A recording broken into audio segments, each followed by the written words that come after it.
Now, let's jump into the next section of this news about narcos.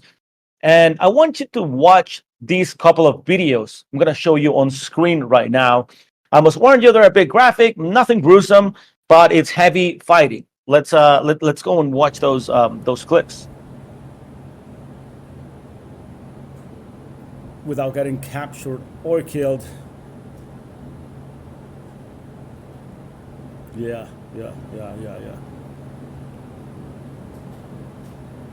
Heavy fighting in a small town that, for the most part, it's really quiet. Although residents are getting used to this kind of heavy fire. Let me show you the next one. Cool. Look at this.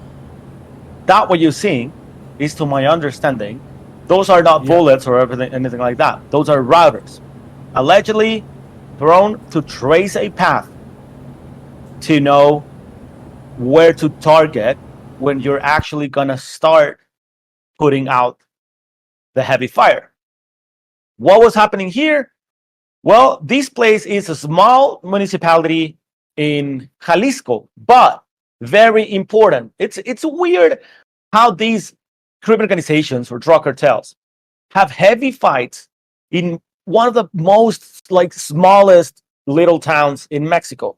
They don't fight big cities. They don't fight, big and populated territories. Like, I don't know, they are not fighting over Jalisco like that, right? Like in Guadalajara or in Zapopan.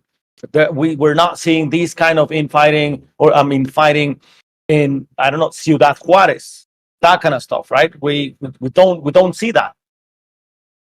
But in these kind of small towns, like Teocaltiche in Jalisco, residents are getting more and more used to this fighting. Who is fighting this territory and why? Well, this is one of the few turfs still under control of the cartel de Sinaloa in Jalisco.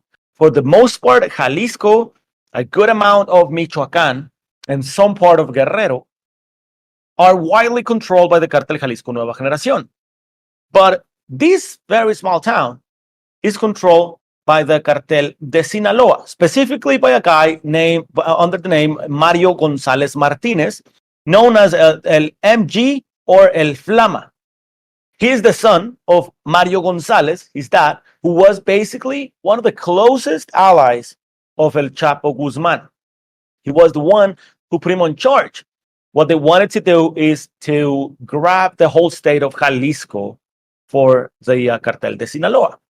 That's what they started in fighting with the cartel Jalisco Nueva Generación. This is way back, way before the cartel Jalisco Nueva Generación was called Cartel Jalisco, right? Remember that at some point, and I'm probably going to have to do a full debrief on how the Cartel Jalisco Nueva Generación actually born, because at one point, they were one with the Cartel de Sinaloa. They were working side to side. Right now, they're deadly enemies, as we watch on those videos, right? So Mario González Martínez, El MG, or El Flama, first popped up to the, to the popular knowledge in 2015, when after his father was killed, and then he grabbed this little town as he'd headstrong to try to grow. They didn't manage, the González didn't manage to grow from the from that little small town all over to Jalisco, but they have managed to keep it under their control.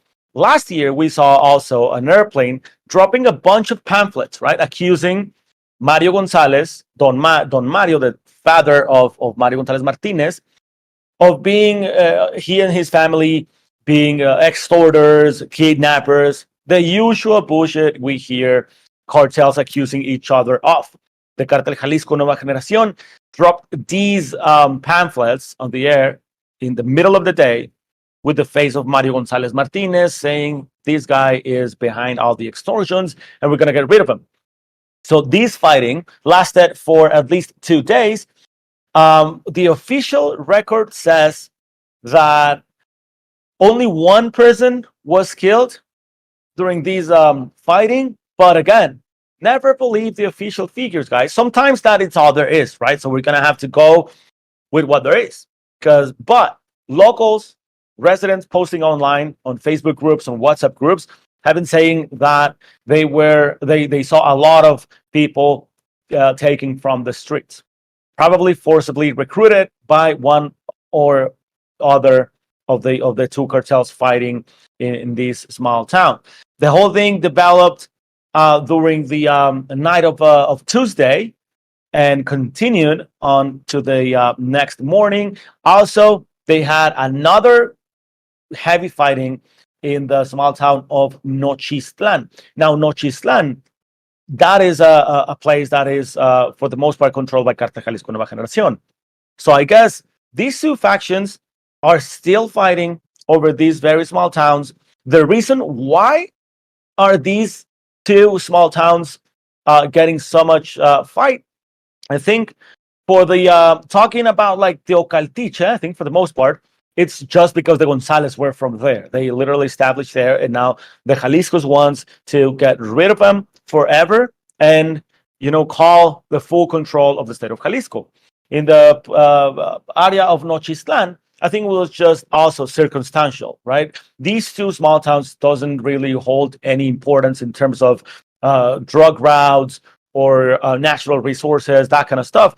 I think all of that is circumstantial, and I feel sorry for the people living on these little small towns that are getting more and more used to watching these bad, ugly developments between the a faction of the Cartel de Sinaloa and the Cartel Jalisco Nueva Generación. What's next on this story? What I think is los Martinez or los González Martinez still have the heavy support by los Chapitos. So I think they're gonna go back again to what is left of los Chapitos, because apparently they are into hiding. We're losing more and more of the talking about them, and all the news about los Chapitos are kind of like dying down. And this is by design, because they order everybody to shush about their name, never said the name of los Chapitos again. But I think they're gonna go back to them to ask for support. Do they have enough resources? Do they want to support yet another faction and get again in the target, in the center of the attention for the Mexican government, for the U.S. government? That's about to be seen, right? So let's also watch developments about what is happening in Jalisco. These schools spread out to major cities like Zapopan or Guadalajara itself. So let's keep an eye for that region.